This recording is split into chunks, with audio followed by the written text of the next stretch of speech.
DGA School. Λοιπόν, πάμε να δούμε την τρίτη κλίση των ουσιαστικών, να πούμε έτσι κάποια βασικά πραγματάκια, γιατί πολλά παιδιά μπερδεύονται.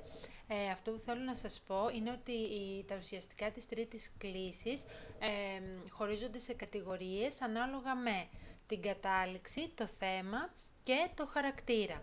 Λοιπόν, όταν λέμε κατάληξη, για παράδειγμα λέμε η πόλη της πόλεως. Αυτό το «ως» είναι η κατάληξη. Το θέμα, για να το βρούμε, πηγαίνουμε στη γενική ενικού, για παράδειγμα η πόλης της πόλεως. Βγάζουμε την κατάληξη «ως», άρα το πόλε είναι το θέμα. Και ο χαρακτήρας είναι το τελευταίο γράμμα του θέματος. Εφόσον από το ουσιαστικό η πόλης, το θέμα είναι πόλε, ο χαρακτήρας του συγκεκριμένου ουσιαστικού είναι το δηλαδή το τελευταίο γράμμα του θέματος. Λοιπόν, όπως βλέπετε το θέμα μπορεί, ανάλογα με το θέμα τα ουσιαστικά μπορεί να είναι μονόθεμα, μπορεί να είναι όμως και διπλόθεμα.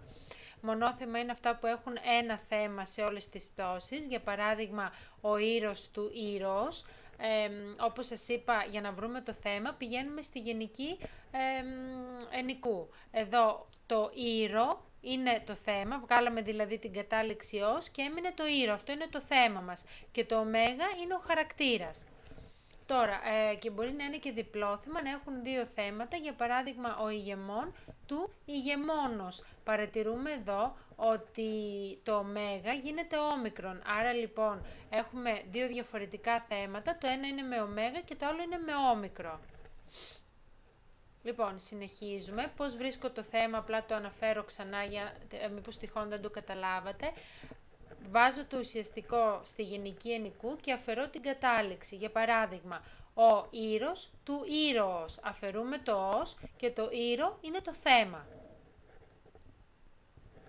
Τώρα, ανάλογα με το χαρακτήρα, τα ουσιαστικά χωρίζονται σε φωνιεντόλικτα και σε συμφωνόλικτα. Φωνιεντόλικτα είναι αυτά που έχουν χαρακτήρα φωνήεν. Για παράδειγμα, ο ήρος του ήρωος, αν δούμε το θέμα ήρο, βλέπουμε ότι ο χαρακτήρας είναι το ωμέγα που είναι φωνήεν. Και ο κόραξ του κόρακος. Εδώ το θέμα είναι το κόρακ και ο χαρακτήρας είναι το κάπα, που βλέπουμε ότι είναι σύμφωνο, γι' αυτό λέγεται συμφωνόλικτο. Και με τη σειρά τους τώρα τα συμφωνόλικτα χωρίζονται σε αφωνόλικτα και ημιφωνόλικτα. Ποια είναι τα αφωνόλικτα? Αφωνόλικτα είναι τα ουρανικά, αυτά δηλαδή που έχουν χαρακτήρα κου, γου, χου, χιλικά, αυτά που έχουν χαρακτήρα που, βου, φου, οδοντικά, αυτά που έχουν χαρακτήρα του, δου, θου. Παραδείγματος χάρη, ο τάπης του τάπητος. Ο κόραξ του κόρακος. Βλέπετε εδώ του κόρακος, ο χαρακτήρας του είναι το κάπα, άρα ανήκει στα ουρανικά, άρα στα αφωνόλικτα. Και διακρίνονται και σε ημιφωνόλικτα, τα οποία με τη σειρά τους είναι τα υγρά, όσα έχουν χαρακτήρα δηλαδή λου, ρου, ένρινα, όσα έχουν χαρακτήρα μου, νου και σιγμόλικτα, όσα έχουν χαρακτήρα σίγμα. Παραδείγματος χάρη, ο σωλήν του σωλήνος, βλέπετε έχει νη. Ο κλητήρ του κλητήρος, εδώ βλέπουμε έχει χαρακτήρα ρο, και ο Σοκράτης και ο Περικλής. Λοιπόν, για πάμε να δούμε τώρα πώς κλείνονται τα φωνιεντόλικτα, καταληκτικά μονόθεμα σε ως, ως. Να σας θυμίσω ότι καταληκτικά λέγονται αυτά που, που λήγουν σε «ες» τελικό, ενώ ακατάληκτα αυτά που δεν έχουν τέτοια κατάληξη. Λοιπόν, πάμε να δούμε πώς κλείνεται ο ήρος. Ο ήρος του ήρωος, το ήρωη, τον ήρωα, ο ήρος. Οι ήρωες των ηρώων, της ήρωση, τους ήρωας, ο ήρωες. Φωνιεντόλικτα τώρα καταληκτικά μονόθεμα σε εις ίος. Είπαμε φωνιεντόλικτο γιατί αν πάμε στη γενική και δούμε το θέμα του, που είναι το ηχθή, έχει ύψιλον, λίγη δηλαδή ο χαρακτήρας του είναι φωνήεν, γι' αυτό λέμε ανήκει στα φωνιεντόλικτα. Πάμε λοιπόν να δούμε πώς κλείνεται, να γυρίσω πάλι πίσω. Είναι ο ηχθής, του ηχθείος, το ηχθείη, τον ηχθήν, ο ηχθή. Πληθυντικός αριθμός. Οι ηχθείες, των ηχθείων, της ηχθήσει, τους ηχθείς, ο ηχθείες. Τώρα, Κατά το ηχθείς, σας έχω γράψει εδώ, κλείνονται ομοίως τα εξής, έτσι για να έχετε κάποια στο μυαλό σας. Η ερηνής, η ηλής που σημαίνει η λάσπη, η ισχύς, η κλητής και η οφρής που είναι το φρύδι. Άρα λοιπόν όπως κλείνεται η ηχθείς, το μαθαίνετε καλά, έτσι κλείνονται και αυτά εδώ τα ουσιαστικά. Λοιπόν, τώρα, μόνο εδώ θέλω να θυμάστε κάτι, ότι οι μονοσύλλαβοι τύποι και η αιτιατική του πληθυντικού παίρνουν περισπομένη όταν τονίζεται σε λίγουσα. Δηλαδή, για παράδειγμα, του ηχθείς, βλέπετε, παίρνει περισπομένη. Το ίδιο και τα μονοσύλλαβα, οι μονοσύλλαβοι τύποι, ιδρύς, την δρύν, ο δρύ, τα δρύς, μονοσύλλαβοι είναι αυτοί που έχουν μόνο μία συλλαβή. Και βλέπουμε ότι παρά τον κανόνα αποτελούν εξαίρεση και παίρνουν περισπομένη. Όπως επίσης και η αιτιατική πληθυντικού αυτών των ουσιαστικών που παίρνει πάλι περισπομένη, όπως τους ηχθείς ή τας ερηνείς. Πάμε τώρα να δούμε φωνιεντόλικτα, καταληκτικά διπλόθεμα σε εις έως, όπως η δύναμη της δυνάμεως, σε εις έως, όπως ο πέλεκης του πελέκεως και ουδέτερα σε ι έως, όπως το άστι του άστεως. Λοιπόν, πάμε να δούμε πρώτα σε εις έως. Είναι η δύναμης της δυνάμεως, τη δυνάμει, την δύναμην, ο δύναμη. Δυνάμεις των δυνάμεων, τες δυνάμεση, τας δυνάμεις, ο δυνάμεις. Μαθαίνετε καλά πώς κλείνεται αυτό και ομοίως με τον ίδιο τρόπο δηλαδή κλείνονται η αίσθησης, η ακρόπολης, η γένεσης, η γέννησης, η δήλωσης, η κράτησης, η ποίησης και άλλα.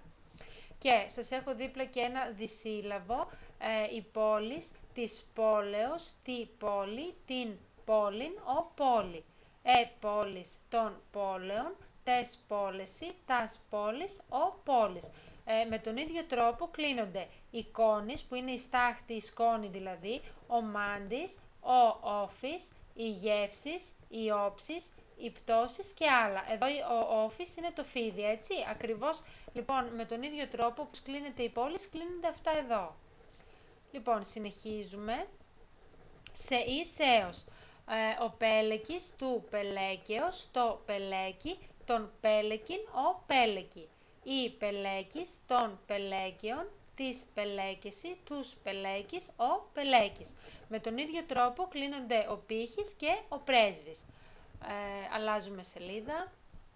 Τώρα, σε ι έως έχουμε το άστι του άστεως, το άστι άστι και τα άστι των άστεων, της άστεση, τα άστι, ο άστι.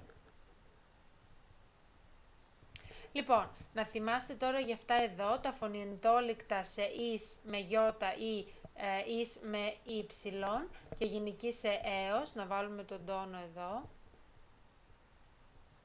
Είναι το ή το διαζευκτικό. Λοιπόν, τι κάνουν, τονίζονται στην προπαραλίγουσα, στη γενική ενικού και στην γενική πληθυντικού. Δηλαδή, της πόλεως βλέπουμε ότι παίρνει οξία, όπως και των πελέκιων παίρνει πάλι οξία, παρά τον κανόνα που λέει ότι όταν η λίγουσα είναι μακρόχρονη, όπως εδώ η λίγουσα ως είναι ωμέγα, άρα είναι μακρόχρονη και των πελέκιων το είναι μακρόχρονο, άρα λοιπόν παρά λοιπόν αυτό τον κανόνα που λέει ότι όταν η λίγουσα είναι μακρόχρονη, η προπαραλίγουσα δεν τονίζεται, εδώ βλέπουμε ότι στα συγκεκριμένα ουσιαστικά η προπαραλίγουσα τονίζεται, έτσι, αποτελεί εξαίρεση. Τώρα πάμε στα καταληκτικά μονόθεμα σε εύς, όπως ο βασιλεύς του βασιλέως, σε ους, όπως ο βους του βοός και σε αύς, όπως η γράφς της γραός. Λοιπόν, ο βασιλεύς, μαθαίνετε καλά πως κλείνεται, ο βασιλεύς του βασιλέως, το βασιλεί, τον βασιλέα, ο βασιλεύ, η βασιλής, των βασιλέων, της βασιλεύση, τους βασιλέας, ο βασιλής. Με τον ίδιο λοιπόν τρόπο κλείνονται ο γονεύς, ο γραμματεύς, ο γραφεύς, ο ιερεύς, ο κουρεύς και άλλα. Και πάμε να δούμε τώρα και ο αλλιεύς, που έχει και κάποιους διπλούς τύπους. Είναι ο αλλιεύς, του αλλιέως αλλά και του αλλιώς, το αλλιεί, τον αλλιέα αλλά και τον αλλιά, ο αλλιεύ. Μετά οι αλληλείς των αλλιέων και αλλιών, της αλλιεύση, τους αλλιέας και αλλιάς, ο αλλιής. Λοιπόν, με τον ίδιο τρόπο κλείνεται ο δωριεύς, ο πειραιεύς, ο πλατεεύς και άλλα. Και πάμε να δούμε τώρα πώς κλείνεται ο βους, του βοός, το βοή, τον βουν, ο βου. Οι βόες των βοών, της βουσί, τους βους, ο βόες. Τα μαθαίνετε καλά. Και η γράφς είναι της γραός, τη γραή, την γράβν, ο γράβ. Γράες των γραών, τες γραυσί, τας γράφς, ο γράες. Λοιπόν, να θυμάστε ότι το βους και το γράφς είναι μοναδικά, δηλαδή κλείνονται με τον συγκεκριμένο τρόπο και δεν υπάρχουν άλλες σαν αυτά.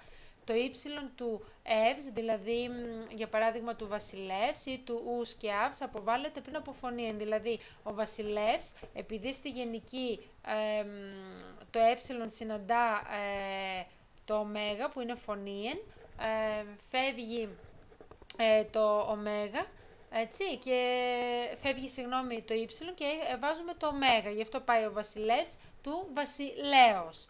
Και η κλητική είναι όμοια με την ονομαστική χωρίς το σίγμα, δηλαδή βασιλεύα.